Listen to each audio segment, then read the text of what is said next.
Hello everybody, this is Ricardo, and in my box of discs of my Atari ST I've found Commando by Elite Software.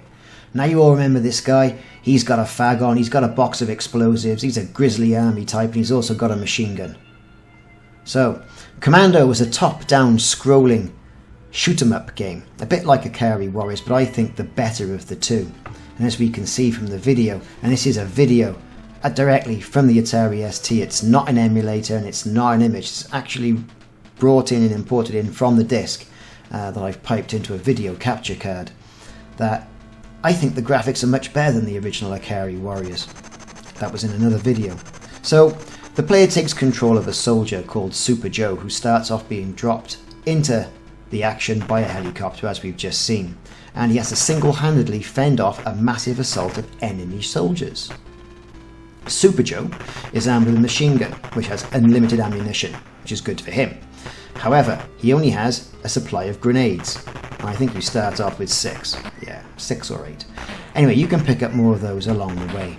Now, the machine gun can fire in any of the 8 directions, but the grenades can only be thrown vertically towards the top of the screen, irrespective of the direction where Joe is facing. Now, that was different in Atari Warriors, and that was one bonus of the game.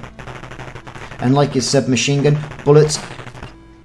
grenades can be thrown to clear obstacles, and explosions from well-placed grenades can kill several enemies at once. Now, at the end of each level, the screen stops and the player must fight several soldiers streaming, if you can call this streaming, from the gate or fortress. Now, as you can see, they were ordered out by a cowardly officer who's a different colour, either green, red or dark blue.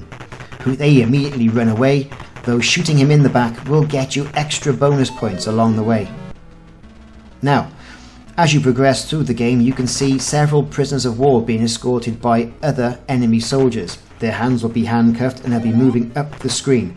Shooting the enemy soldiers will get you a bonus as well, and you can therefore free that prisoner of war. Now, in the Nintendo version, there is more powerful machine guns upgrades, as well as glasses that let the player view all the hidden bunkers, and also an unlimited grenade upgrade. Now, that player will lose these upgrades if they lose a life. Commando was followed by a sequel entitled Mercs in 1989, which was also known as something else in Japan, which I'm not even going to attempt to pronounce. A second sequel, Wolf of the Battlefield Commando 3, was released as a downloadable title for Xbox Live Arcade and the PlayStation Network in 2008, so if you have a console such as an Xbox 360 or a PlayStation 3, it might be worthwhile seeing if you can still get it on the back catalogue and what sort of state the game is in. So outside of Japan, the arcade version of Bionic Commando was marketed as a sequel to Commando, and the main character was also called Super Joe. A little bit of trivia there for you.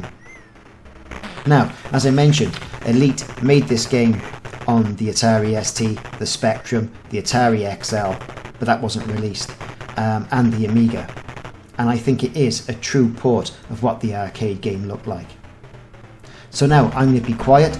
I've spoken all the way through the first area, which I managed to complete, and I'm going to let you have a look at the second area and part of the third area, which is about all I could manage to complete on my first go whilst making this video. So as I mentioned at the beginning of the video, this is not an emulator, it's taken directly off my Atari ST 520 FM, and I'm amazed the disc still works, given the fact that it's been at my attic for nigh on 30 years. So I've been Ricardo, thank you very much for watching the second part of my retro gaming series. The first one was Atari Warriors, so please take a look for that and see what you think, and write in the comments box if you've got any sort of nostalgia games on the Atari ST you'd like to see, and I'll see if I've got them in the magic disc box. Thanks for watching, and I'll see you soon.